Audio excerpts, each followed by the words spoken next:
There are two doors in front of you. Both lead to the same retirement account. Both let you save the same amount of money. Both grow in the same markets, with the same investments, earning the same returns. They look almost identical from the outside. But behind one door, 30 years from now, you'll retire with nearly $800,000 of real, usable, spendable money. Behind the other door, same contributions, same time, same growth, you'll retire with just over $500,000, a $300,000 difference between two doors that look the same. The door you picked, if you've ever opened an IRA, was probably chosen for you by default, or by a stranger at a bank, or by a pop-up on a website you clicked past in 30 seconds. Let me show you the blueprint, because the decision between these two doors is almost certainly the most expensive financial decision you'll ever make. And most Americans over 40 made it without knowing it. Let me tell you what an IRA actually is, because this is where most people get it wrong before the conversation even starts. IRA stands for Individual Retirement Account. 3 words that sound simple, but hide something important. The word that matters most in that acronym is the first one: individual. Unlike your 401k, which is tied to your employer and disappears when you leave the company, an IRA belongs entirely to you. You open it, you control it.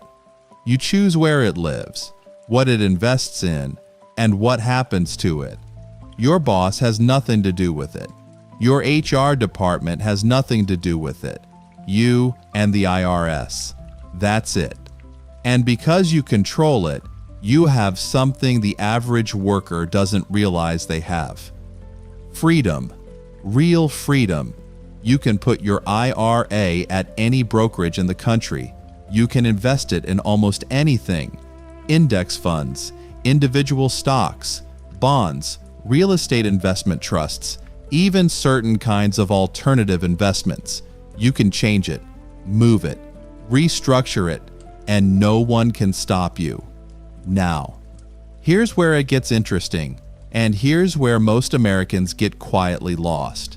There are 2 kinds of IRAs: Traditional IRA and Roth IRA. They sound like minor technical variations. They're not. They're the 2 doors I showed you in the opening. They work on completely opposite tax systems, and the choice between them over a 30-year career can quietly move hundreds of thousands of dollars from your future retirement into the government's pocket, or from the government's pocket into yours, depending which door you pick. Let me show you the difference in the simplest possible way. A traditional IRA is what most people think of when they think retirement account. You put money in now and you don't pay taxes on that money today. It grows untaxed for decades. Then, when you retire and start pulling the money out, you pay taxes on every dollar you withdraw, on the contributions, on the growth, on everything. At whatever tax rate exists at that moment, in that year, in that retirement. A Roth IRA is the opposite. You put money in now, and you pay taxes on that money today before it goes in. Normal after-tax dollars. It grows, untouched by taxes, for decades. Then, when you retire and start pulling the money out, every single dollar comes out tax-free. Forever. On the contributions, on the growth, on all of it. The IRS is done with that money. They were paid. They have no more claim on it. Now, let that sink in for a moment, because the difference isn't really about taxes.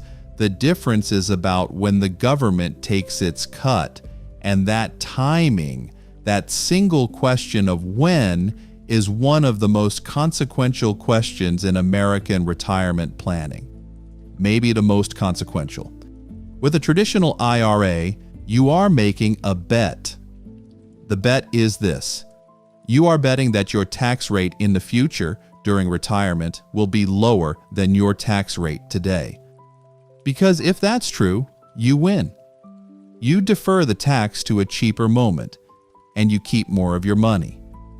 With a Roth IRA, you are also making a bet, but the opposite bet. You are betting that your tax rate in the future will be higher than your tax rate today. Because if that's true, you win. You lock in today's cheaper rate, pay the government now at a discount, and then escape the more expensive rates that are coming later. This is where most people get it wrong.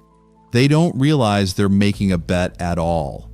They think the traditional IRA is the standard, the default, the normal choice, and the Roth is some exotic variation for people with specific circumstances. It's not. Both options are equally normal. Both are equally available. And one of them is quietly much better for most middle-class Americans in their 40s today. So which bet is actually the smart one? You don't need more money. You need a better plan. To answer that question honestly, you have to look at where American taxes have been, where they are now, and where every serious economist expects them to go over the next 20 or 30 years. Because the answer to which door should I walk through comes entirely from that one question, and the data tells a very clear story, a story that almost nobody is explaining to Americans over 40 right now. That story is coming next. And after you hear it, the choice between these two doors will look nothing like it looked a minute ago. Let me take you through a little bit of American tax history. Not a lecture, not a boring economics lesson, just a few numbers that, once you see them, completely change the way you look at this decision. Go back to 1944. World War II is ending. The country has spent unimaginable amounts of money on the war effort, and the top federal income tax rate in America is 94%. 94. For every dollar the highest earners made above a certain threshold, the government took 94 cents. Now that is a wartime extreme, and most people didn't pay that rate. But even middle-class Americans in the 1940s and 50s were paying significantly higher tax rates than we pay today. Not slightly higher, significantly higher.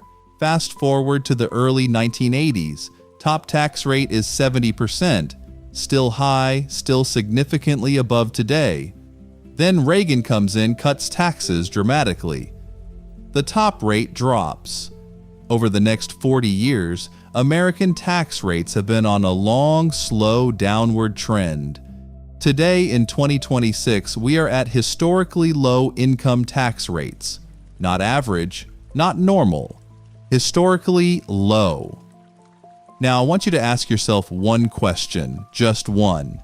Given everything happening in this country right now, the national debt that keeps growing, the Social Security Trust Fund that's about to be depleted, the Medicare shortfall coming in the next decade, the infrastructure crumbling, the wars, the deficits, the aging population, does anything tell you that American tax rates are going to be lower 20 or 30 years from now than they are today? Or does every single honest signal point in the opposite direction?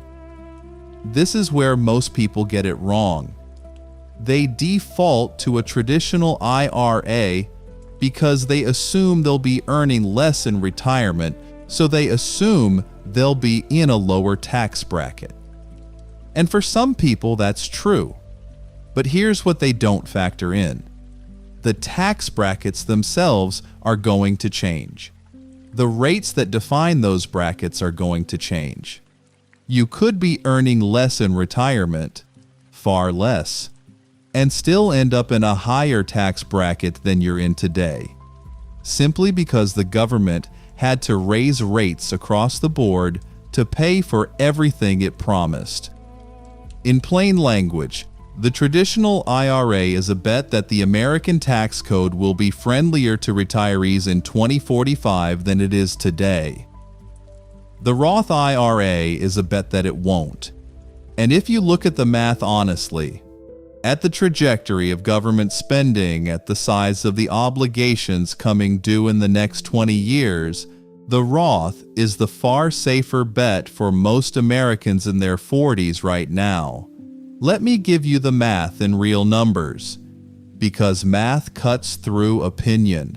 Say you're 45 years old.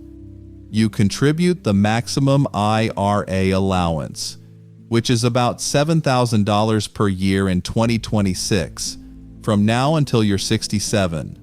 That's 22 years of contributions. You invested in a simple low-cost index fund averaging 7% per year. By 67, in either a traditional or Roth IRA, you have approximately $420,000. Same number, same account balance. But here's where the doors split. If it's a traditional IRA, you now start pulling that money out during retirement. Every dollar gets taxed. If federal and state taxes combined come to, say, 25% during your retirement years, you effectively have around $315,000 of real spendable money. But if tax rates have risen and you're effectively paying 35%, you have closer to $270,000, a difference of $45,000 just from the rate change you never controlled. If it's a Roth IRA, none of that matters. You have $420,000. All of it, every dollar, tax-free, forever. And the beauty of it is that it doesn't matter what tax rates do over the next 20 years, because your money is protected from them entirely. This is where the blueprint becomes crystal clear. A Roth IRA isn't just a tax strategy. It's an insurance policy. It's insurance against the one variable you cannot predict. What the American government is going to do with tax rates after you stop earning. You don't need more money. You need a better plan. And the plan, for the vast majority of Americans in their 40s today, isn't just to open an IRA. It's to open a Roth IRA. To pay the tax now, at historically low rates, at a price you understand, and to walk into retirement with a pile of money that belongs entirely to you. But there's a catch. The government doesn't let everyone use a Roth IRA. There are income limits. There are contribution limits. There are rules that can shut you out if you're not paying attention. And those rules are the next piece of this puzzle. So here's the catch nobody tells you up front. The government, in its infinite generosity, offered the Roth IRA in 1997. But they didn't offer it to everyone. They put fences around it. Rules that say, essentially, you can use this but only if you earn less than a certain amount. And those fences catch a lot of people by surprise, especially people in their 40s who are finally hitting their peak earning years. Let me walk you through the fences, because you need to know which side of them you're standing on. For 2026, if you're single and you earn less than $146,000 a year, you can contribute the full amount to a Roth IRA. Above that, the amount you can contribute starts shrinking. And once your income crosses roughly $161,000, you can't contribute to a Roth IRA at all. The door closes. For married couples filing jointly, the limits are higher. You can contribute the full amount if your combined income is below about $230,000. The door closes completely around $240,000. Now, if you're looking at those numbers and thinking, Great, that doesn't apply to me. I earn way under that. Perfect. You have a wide open door. Walk through it. Start today.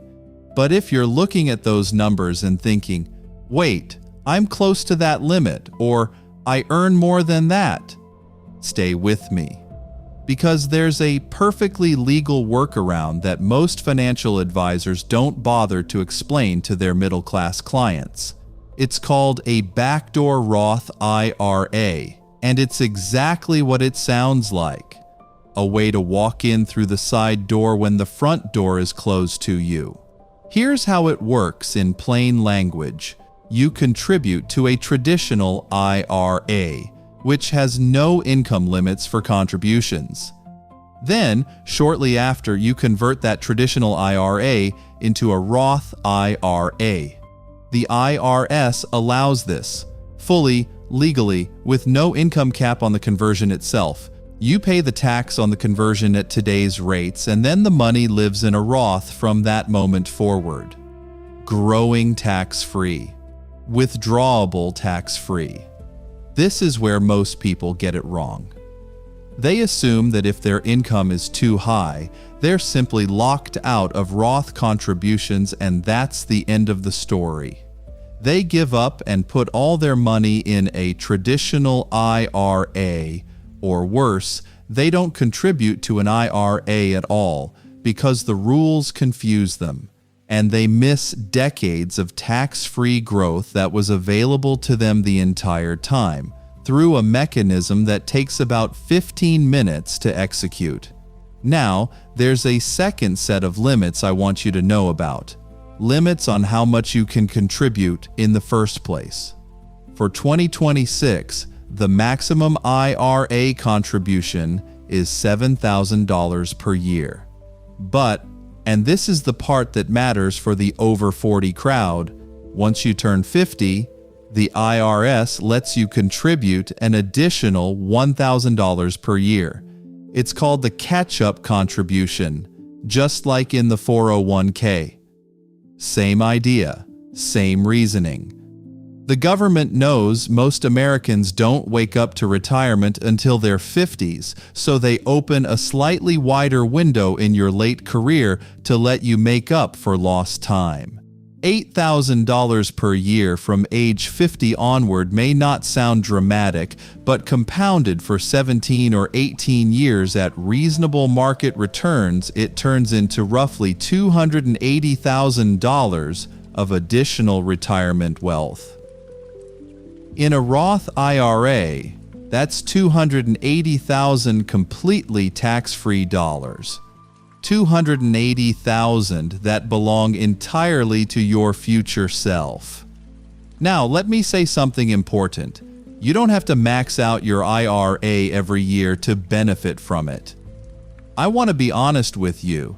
Most Americans in their 40s are carrying mortgages, raising kids, helping aging parents, juggling commitments.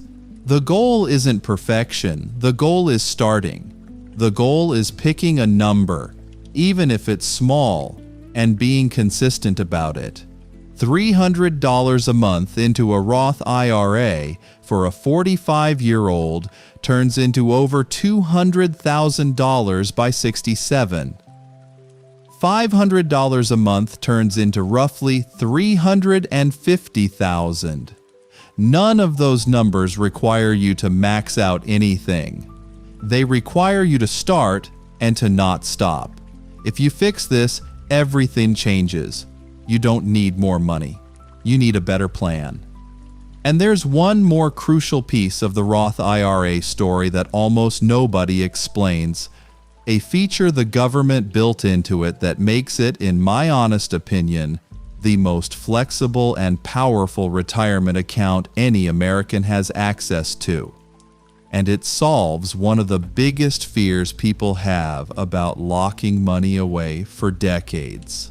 Here's the feature, and it's the reason a Roth IRA, once you fully understand it, stops feeling like a retirement account and starts feeling like something much bigger. The contributions you put into a Roth IRA can be withdrawn at any time. for any reason, with no tax, no penalty, no questions. Let me say that again because it sounds almost too good to be true. And yet, it's exactly how the IRS has structured this account since the beginning. Every dollar you contribute to a Roth IRA has already been taxed. Remember, that was the whole premise. You paid the tax on that money before it went in. So the government doesn't care what you do with it later. They got their cut, they're done. You can leave it in there for 40 years or you can take it out next Tuesday. The contributions are yours, always, without strings. Now, here's the nuance. The growth, the interest, the dividends, the compound gains that the money earned while it was inside the account. That part is locked up until you're 59 and a half, with some exceptions. If you pull the growth out early, you pay taxes and a 10% penalty on that portion. But the contributions? Untouchable by the IRS, yours whenever you want them. Think about what this means practically. You're 45 years old. You put $7,000 a year into a Roth IRA. 5 years pass. You've contributed $35,000. Life happens. Your roof needs replacing. Your child needs help with college. Your car dies. You need money. You can pull that $35,000 out of the Roth IRA in about 3 business days, tax-free, penalty-free. No forms to justify anything. No IRS drama. It's your money. It's already been taxed. Take it. Now let me be clear. I am not telling you to use your Roth IRA as an emergency fund. That's not the point. The point is this. A lot of Americans over 40 don't contribute to a Roth IRA because they're afraid of locking money away for 20 years. They think, what if I need it? And that fear keeps them from starting. It keeps them sitting on cash, or pouring money into low-interest savings accounts, or never getting around to retirement planning at all because the commitment feels too permanent. The Roth IRA removes that fear entirely. The money isn't locked away, not the part you contributed. It's growing, it's protected from taxes, it's working for you every single day. But if you ever truly need it, you have access to it. That flexibility is, in my honest opinion, the single most underrated feature of any retirement account in American financial law. This is where most people get it wrong. They treat all retirement accounts the same. They assume if they put money in, it's gone until they're old. So they avoid the commitment entirely. Meanwhile, the person who understood the Roth IRA rules contributed every year, watched their money grow, and still knew they had a safety valve if life ever required it. That person ends up far ahead, not just financially, but emotionally, because they never felt the weight of locked up money hanging over them. Now, I want to give you one more practical piece of this because it matters. There's a rule called the 5-year rule, and it applies specifically to withdrawing the growth portion of a Roth IRA, not the contributions, but the earnings. The rule says that in order to withdraw the earnings tax-free, the account has to have been open for at least 5 years, in addition to you being at least 59 and a half. What this means in practical terms is something most Americans over 40 don't realize. Every year you delay opening a Roth IRA, you're not just losing compound growth, you're losing the start of that 5-year clock.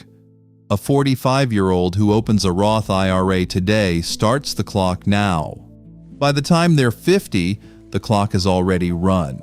By the time they're 59 and a half, everything inside the account is freely accessible, including the growth.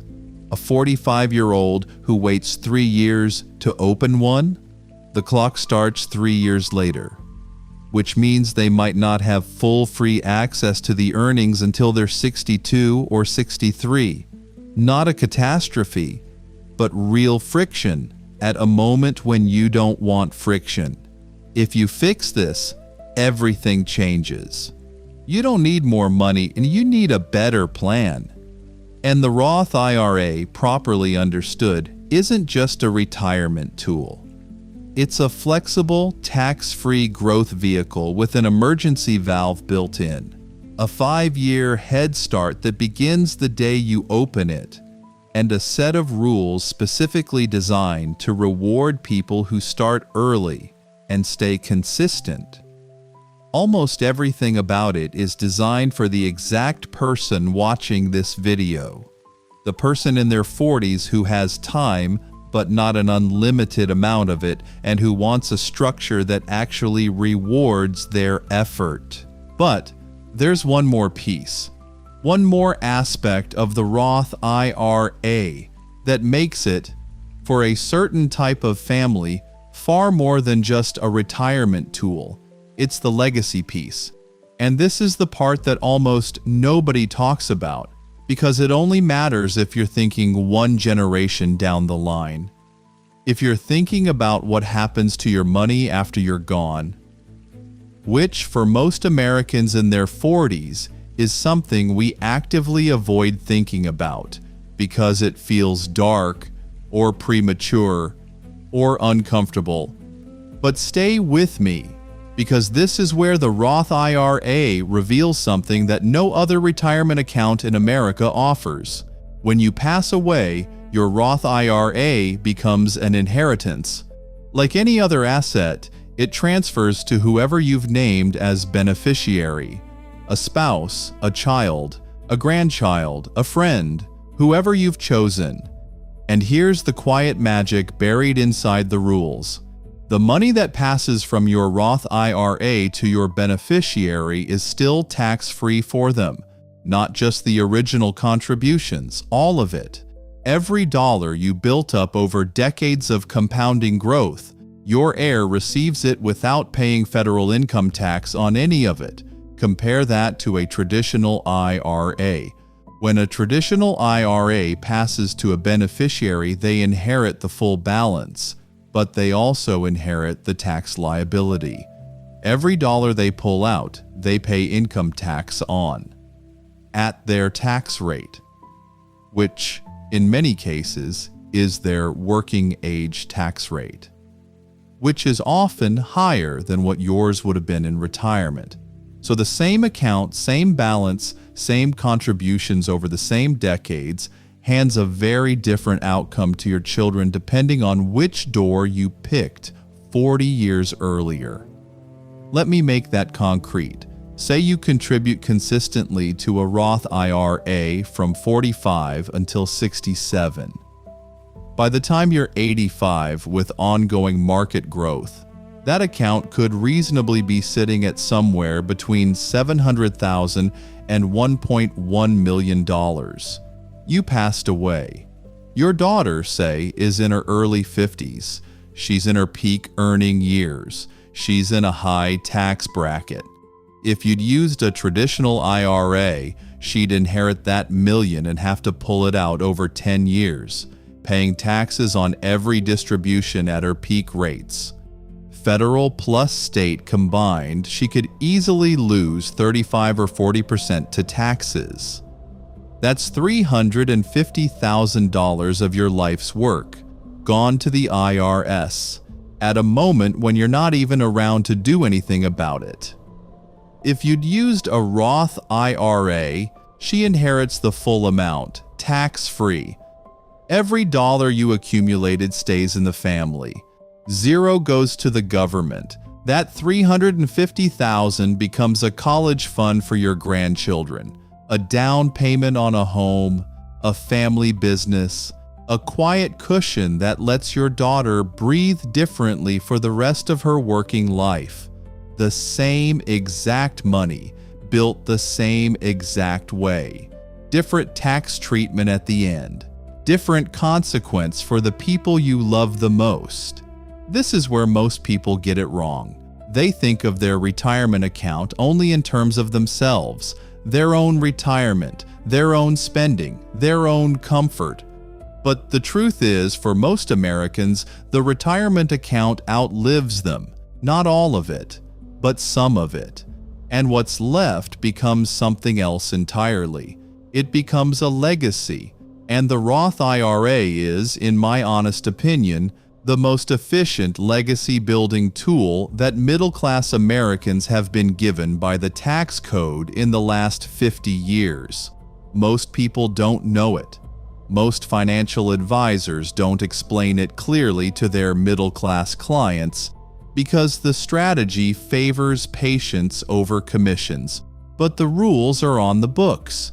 They're written in plain English, and anyone willing to read them and commit to the long game can use them. If you fix this, everything changes. You don't need more money, you need a better plan. Now let me bring this all together, because we've covered a lot. The 2 doors, the tax history, the contribution limits, the backdoor strategy, the flexibility of withdrawing contributions, the 5-year rule, the legacy piece. Each one of these individually is worth thousands of dollars to the person paying attention. Together, they represent one of the most powerful financial opportunities available to any American over 40 today. And the beautiful thing is, opening a Roth IRA doesn't require anything special. You don't need a financial advisor. You don't need a lawyer. You don't need special paperwork. You can open one at any major brokerage, Fidelity, Vanguard, Charles Schwab, in about 20 minutes from your laptop on a random Tuesday night. The mechanism is simple. The decision is simple. The only hard part is actually starting, which brings us to the moment that matters. The 5-step plan for making the Roth IRA work the way it was designed to work.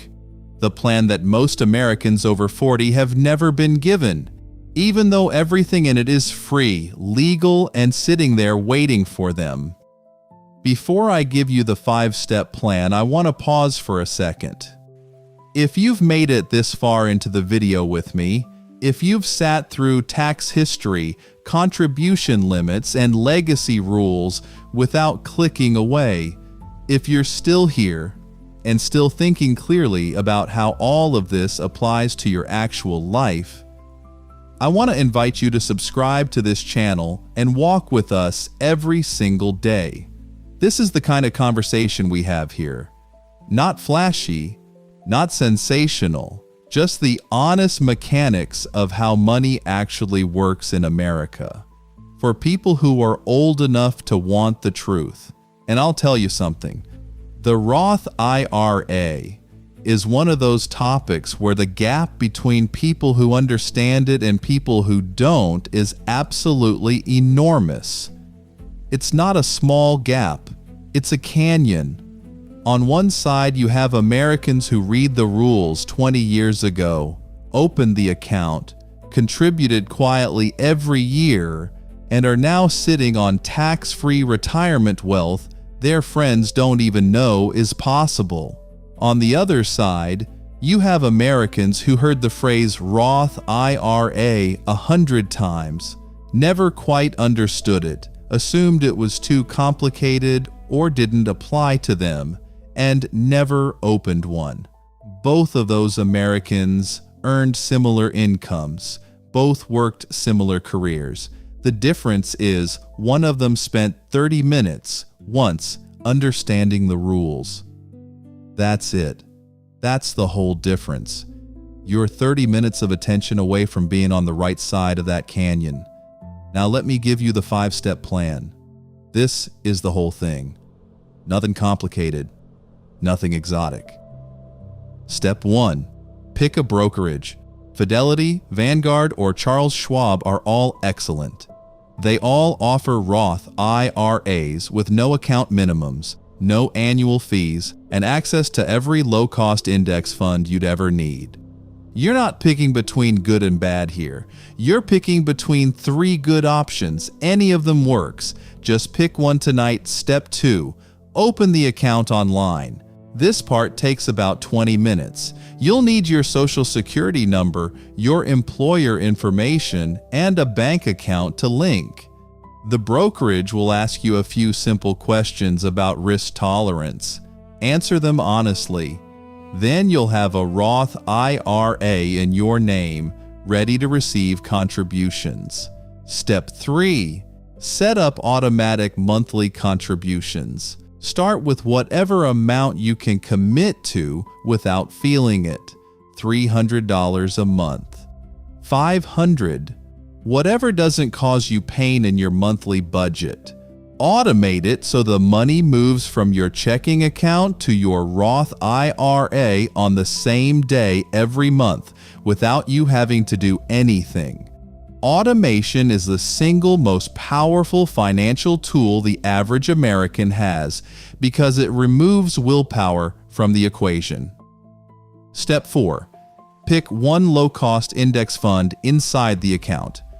Something like a total stock market index fund or an S&P 500 index fund with an expense ratio below 0.1%.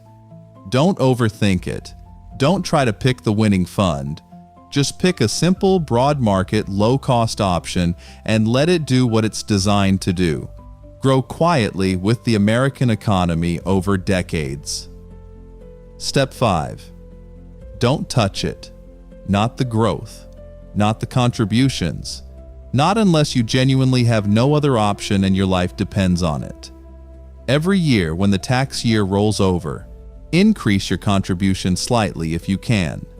And when you turn 50, use the catch-up contribution every year. That's it. That's the whole game. 5 steps. 30 minutes tonight. Maybe an hour total. Once you account for linking the bank account and picking the fund. And in 20 years, you'll be standing on the right side of the canyon. If you fix this, everything changes. And I want to close this section with something that might be the most important thing I say in this entire video. The Roth IRA is not about getting rich. It's about protecting what you've already worked hard to earn. Every dollar in that account is a dollar you've already been taxed on, which means every dollar the account grows is a dollar the government can never come back for. In a country where tax rates are almost certainly going to rise over the next 30 years, that protection is worth more than most people realize. It's not just a retirement strategy, it's a defense, a quiet, patient, lawful defense against a future where the government needs more money and has to find it somewhere. You're not cheating anyone by opening a Roth IRA. You're simply using the rules the way they were designed to be used. And the rules, as written, are remarkably generous to the patient. There's a scene I want you to picture with me before we close this out. It's 30 years from now. You're in your 70s. You're sitting at your kitchen table on a quiet morning, coffee in hand, and you're opening a letter. The letter is from your brokerage. It's your annual Roth IRA statement. You glance at the balance, not because you need to know the number, you already know it, but because there's something satisfying about seeing it written down. The number is large enough to surprise the version of you from 30 years ago, large enough to matter. And here's the part that changes everything. That number, whatever it is yours. Not yours minus taxes. Not yours minus the government's cut. Yours, every dollar of it. You can pull any amount of it out this afternoon, and nobody from the IRS is going to call you. Nobody is going to send you a bill. Nobody is going to reclassify a portion of it as taxable income. It's yours in the most complete, most final, most protected way. Any money in this country can be yours. That version of that morning doesn't arrive by accident. It doesn't arrive because you got lucky. It doesn't arrive because the stock market happened to cooperate in a particular way. It arrives because at 45 years old, on a random Tuesday night, you spent 30 minutes opening an account and setting up an automatic monthly contribution. And then you did almost nothing for 30 years except let compound interest do its patient, quiet work, while tax-free growth stacked on top of tax-free growth on top of tax-free growth. The Roth IRA is one of those rare financial tools where the discipline required is almost comically low, and the reward is almost comically high. There's no complexity to manage. There's no genius required. There's no monitoring, no timing, no cleverness. There's just starting and not stopping. This is the part nobody explains to Americans in their 40s clearly enough. The decision you're facing tonight isn't really between a Roth IRA and a traditional IRA. The decision is between paying attention and not paying attention. Between spending 30 minutes tonight to change the shape of your retirement or letting another year drift by where the account that could have been growing doesn't exist yet. That's the real decision. That's the one that matters. You've been paying taxes your entire working life. You've watched dollar after dollar disappear from your paycheck before you ever touched it. You've watched inflation quietly shrink what you could buy. You've watched prices rise and wages barely keep up. The Roth IRA is, in a very real sense, your one structural advantage, your one legal, permanent, government-approved way to build a pool of money that can never be taxed again. Once you see it that way, the question stops being, should I open one? And starts being, what on earth am I waiting for? You're not behind. You're not too late. If you're in your 40s tonight, you have somewhere between 20 and 30 years of compounding ahead of you, maybe more. That is not a short runway. That is an enormous runway. The mistake isn't being 45 without a Roth IRA. The mistake is being 46 without one. Now, before you go, let me ask you for 3 things. First, if anything in this video meant something to you, subscribe to this channel. Walk with us. These conversations only get deeper from here. The next video in this series is going to be about Medicare, what it actually covers, what it doesn't, and why the scariest decade of your financial life is the one most people never plan for. You don't want to miss that one. Second, share this video with 5 people, 5 friends, 5 family members, 5 co-workers, people in their 40s and 50s who have never had this explained to them clearly. You might be the reason, 20 years from now, that one of them is sitting at their kitchen table opening a Roth IRA statement with a number on it they never expected. That's worth sending a link. And third, leave me a comment. An honest one. Tell me if you have a Roth IRA or a traditional IRA, and why you chose the one you chose. Tell me what held you back from opening one earlier, if you haven't yet. And tell me what you want me to cover next. Every deep video we make in this series comes from someone in the comments asking the right question. Take care of yourself. Take care of the people counting on you. And remember, every year you wait is a year the government keeps more of your money than it needs to, and every year you don't wait is a year that belongs permanently to you.